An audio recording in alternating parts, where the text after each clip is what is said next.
Vous écoutez Alger Chaîne 3, le journal. Et au sommaire de ce journal, le président du Conseil de la Nation, Salah Goudjil, dénonce la campagne de haine lancée par la France contre l'Algérie. Salah Goudjil a rappelé que l'Algérie n'a aucune dette qui permette à une quelconque puissance de lui imposer quoi que ce soit. L'Algérie qui préside pour ce mois de janvier le Conseil de sécurité de l'ONU, le ministre des Affaires étrangères Ahmed Attaf a tenu ce jeudi une réunion à New York pour le renforcement de la coopération entre l'ONU et la Ligue arabe. Le chef de la diplomatie algérienne qui présidera également une réunion sur la prise en charge des enfants de Gaza. Le Croissant Rouge algérien a d'ailleurs lancé une caravane à travers tout le territoire national pour collecter des aides humanitaires qui seront envoyées à Gaza. Le ministre de l'Intérieur Brahim Merad s'est exprimé aujourd'hui lors de la cérémonie d'installation du nouveau wali de Béchar sur le droit au développement de toutes les wilayas du pays, notamment celle du Sud. À l'Assemblée populaire nationale, le ministre de la Poste et des Télécommunications assure avoir donné des instructions fermes pour réparer les distributeurs automatiques de billets en panne et prendre des mesures pour alimenter en continu ces distributeurs.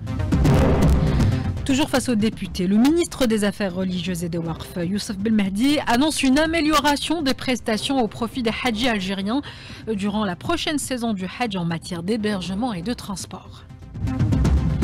On parlera enfin de coopération culture entre l'Algérie et l'Italie. Le ministre de la Culture, à l'occasion de la visite en Algérie de son homologue italien, lance un appel aux cinéastes italiens pour profiter des opportunités qu'offre l'Algérie.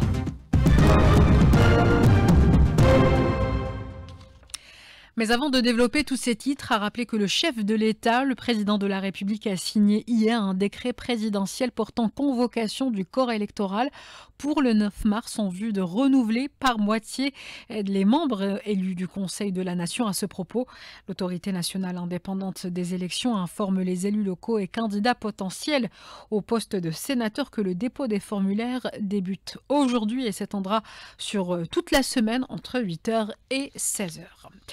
Le président du Conseil de la Nation est revenu ce jeudi sur la campagne de haine lancée par la France contre l'Algérie.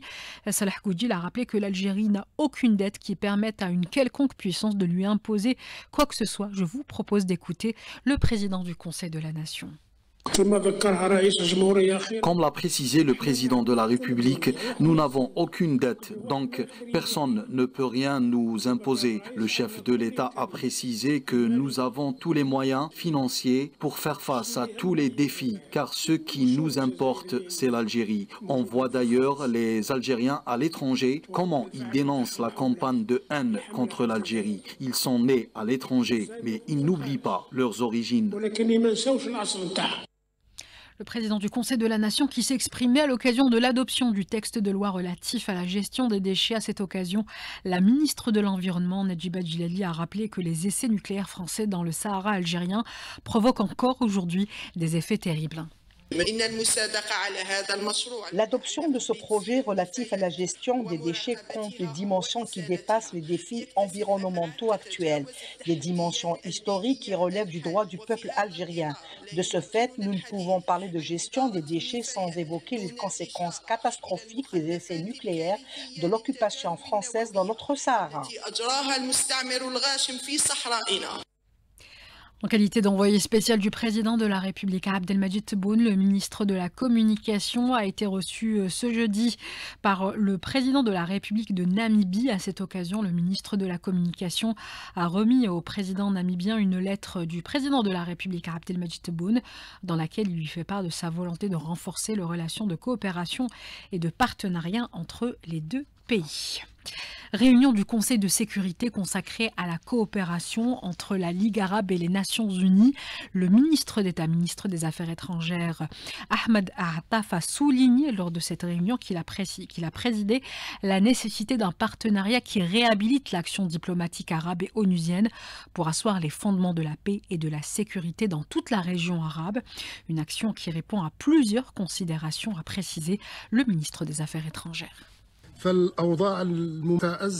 La situation est critique dans plus d'un tiers des États membres de la Ligue des États arabes. Et malheureusement, les États arabes sont devenus des points fixes dans l'ordre du jour du Conseil de sécurité.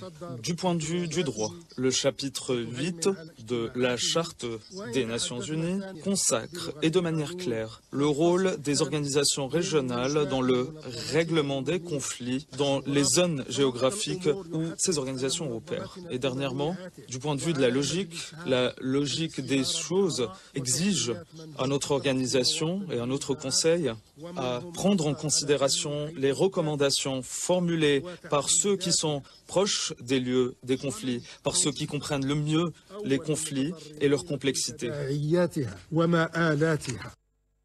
Et d'ailleurs, le partenariat ONU-Ligue arabe puise son intérêt dans la promotion de la paix dans le monde arabe. Ahmed Attaf a souligné que la promotion de la paix et de la sécurité au Moyen-Orient dépend du règlement juste de la cause palestinienne. Asseoir la paix et la stabilité au Moyen-Orient est tributaire du règlement de la cause palestinienne, et ce, conformément à la légalité internationale. L'histoire lointaine et proche de cette région prouve que l'exclusion de cette cause de l'équation de la paix régionale ne fera qu'accroître la tension dans la région. Par conséquent, aujourd'hui, nous nous trouvons face à une occasion historique afin de rattraper les erreurs du passé, et ce, en tirant parti de l'accord de cessez-le-feu à Gaza, afin de relancer un processus politique qui prône une solution juste, durable et finale, à savoir la solution à deux États, tant défendue par la communauté internationale tout entière. Le Conseil de sécurité de l'ONU qui tiendra ce soir une réunion sur la situation des enfants dans la bande de Gaza, et cela à la demande de l'Algérie et de la Russie. Toujours en solidarité avec le peuple palestinien, le Croissant Rouge algérien a collecté plus de 300 tonnes d'aide humanitaire. Une caravane sillonne plusieurs wilayas du pays pour collecter encore plus d'aide. Je vous propose d'écouter la présidente du Croissant Rouge algérien, Ibtissam Hamlaoui. Elle a été contactée par Smaïl Mimouni. Nous avons participé au lancement de la première caravane d'aide humanitaire au profit de Gaza, lancée par le comité local de Mbouari avec plus de 120 tonnes d'aide humanitaire.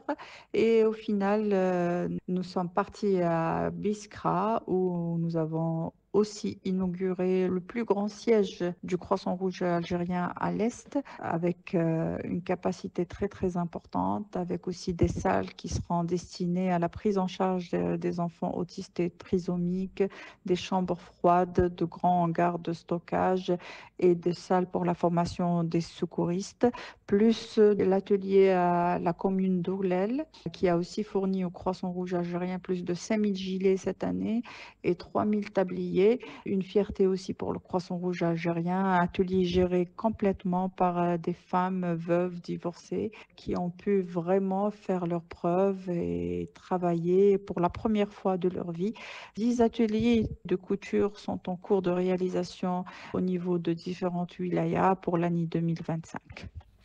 En matière de développement local, le ministre de l'Intérieur, Brahim Red, s'est exprimé aujourd'hui lors de la cérémonie d'installation du nouveau wali de Béchar, Ahmed Ben Youssef, et cela sur le droit au développement de toutes les wilayas du pays, notamment celle du Sud. Je vous propose d'écouter le ministre de l'Intérieur. Béchar va connaître dans quelques mois et même quelques années un développement sans précédent grâce à la dynamique lancée par le président de la République pour la région, sachant que cette dernière recèle un potentiel illimité, un potentiel qu'on protège et sur lequel on veille quotidiennement. En séance plénière à l'Assemblée populaire nationale, le ministre de la Poste et des Télécommunications a assuré aujourd'hui avoir donné des instructions fermes pour réparer les distributeurs automatiques de billets, des distributeurs qui étaient en panne. Il a également promis de prendre des mesures pour alimenter en continu ces distributeurs. Face aux députés, le ministre des Affaires religieuses et des Waqf a affirmé quant à lui que l'Algérie veillera à assurer une prise en charge optimale aux hadjis algériens durant la prochaine saison du Hajj, et cela en améliorant les prestations fournies en matière d'hébergement et de transports.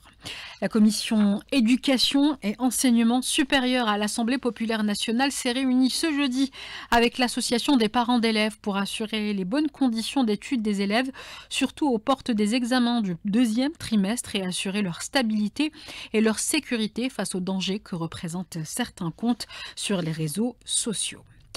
Le ministre de l'Enseignement supérieur, Kamel Badari, a présidé aujourd'hui la cérémonie de lancement du premier master international en mathématiques et de ce fait l'adhésion de la Haute École de mathématiques algérienne à l'Institut international de physique théorique. Les explications avec Soraya Arzlen. L'Algérie, 8e pays à être affilié au réseau international de physique théorique. Ce classement traduit les efforts de l'État pour promouvoir la recherche scientifique. Professeur Ahmed Medrari, directeur de l'École supérieure des mathématiques à Sidi Abdallah. L'événement aujourd'hui consacre un saut qualitatif, niveau international, pour la formation et pour la recherche, en particulier pour les mathématiques. L'École nationale supérieure de mathématiques a intégré un réseau international par le biais du Centre international de physique théorique de Trieste, en Italie. Ça nous a permis d'ouvrir cette année un master international dans ce réseau. Les cours ont débuté le 7 octobre. Ça veut dire qu'on est dans tous les réseaux mondiaux de mathématiques. Avec cette ère de nouvelles applications de mathématiques, l'État algérien a mis cet outil. C'est l'école, c'est la formation d'élite dans les maths et l'utilisation et l'application des maths dans les nouvelles technologies et dans des secteurs stratégiques qui sont priorité nationale. Enseignant et directeur de recherche au Centre international de physique théorique à Trieste, en Italie, professeur Abdelkrim Aoudia revient sur les mécanismes de son institution. L'Affiliated Center, c'est un mécanisme qu'on a adopté à l'ICTP qui nous permet d'avoir une collaboration plus proche avec une institution qui se trouve dans les pays en voie de développement. Dans ce cas, c'est l'Algérie, c'est l'école des mathématiques. Et les raisons, elles sont multiples, parce que ça touche premièrement les étudiants. Et en plus de ça, le master international qui a été développé, qui a déjà commencé à fonctionner, c'est un master qui implique aussi une coopération scientifique, parce qu'il y aura des enseignants mathématiciens qui vont venir ici aider les collègues locaux. Au niveau africain, pour l'instant, pour nous, l'Algérie est le pays qui peut nous aider à développer cette dimension. L'Algérie s'est engagée dans une stratégie ambitieuse axée sur les nouvelles technologies et la numérisation. Le lancement du premier master en mathématiques à Sidi Abdallah contribuera à former une génération d'élite et de compétences capables de répondre à la croissance du pays. L'INSEG, l'Institut national d'études et des stratégies globales, a organisé aujourd'hui une rencontre scientifique consacrée au défunt Mohamed Mahzouzi, Moudjahed qui a connu le pire dans les prisons de l'occupation française, un véritable symbole de résistance. Je vous propose d'écouter d'ailleurs le directeur général de l'INSEG, l'Institut national d'études et de stratégie globale, au micro de Smaïl Mimouni. Mohamed Saïd Mahzouzi, c'est un symbole, c'est un modèle, c'est un exemple du citoyen engagé, du militant. Il a été parmi les précurseurs qui ont réagi au crime de l'occupant en mai 1945. Et il a été emprisonné et on peut le considérer comme le Mandela algérien. Il a été toujours fidèle à la ligne Tao, de 1945 jusqu'à sa mort. Coopération culturelle algéro-italienne. Le ministre de la Culture a reçu ce jeudi son homologue italien et a lancé à cette occasion un appel aux cinéastes italiens à venir en Algérie et envisager avec leurs homologues algériens les possibilités de partenariat. Le ministre de la Culture, Zohir Blalou. La coopération cinématographique entre l'Algérie et l'Italie va permettre aux cinéastes des deux pays d'échanger et travailler ensemble. C'est pour cela que nous allons accélérer la signature d'accords de coopération dans le domaine de la production cinématographique. Je profite aussi de l'occasion pour lancer un appel aux producteurs et investisseurs italiens à venir en Algérie et bénéficier des facilitations prévues dans le nouveau projet d'investissement en Algérie. Et on termine ce journal avec une information sport handball. La sélection nationale messieurs de handball enregistre son premier succès en championnat du monde en battant la Guinée sur le score de 32-23 pour le compte de la deuxième journée des matchs de classement. Prochaine sortie du set national, ça sera ce samedi face au Koweït à partir de 15h30 heure algérienne. Et puis tous les détails ainsi que tous les détails de la participation de la sélection nationale messieurs de handball à ce championnat ainsi que le programme programme des autres disciplines. Ça sera juste après la météo dans le week-end sportif avec toute la rédaction sportive de la Chaîne 3. Voilà, c'est la fin de ce journal réalisé par Hafid Medja, Morad à la technique, Mriem à la régie et Ikram au streaming. Restez avec nous, la météo c'est tout de suite.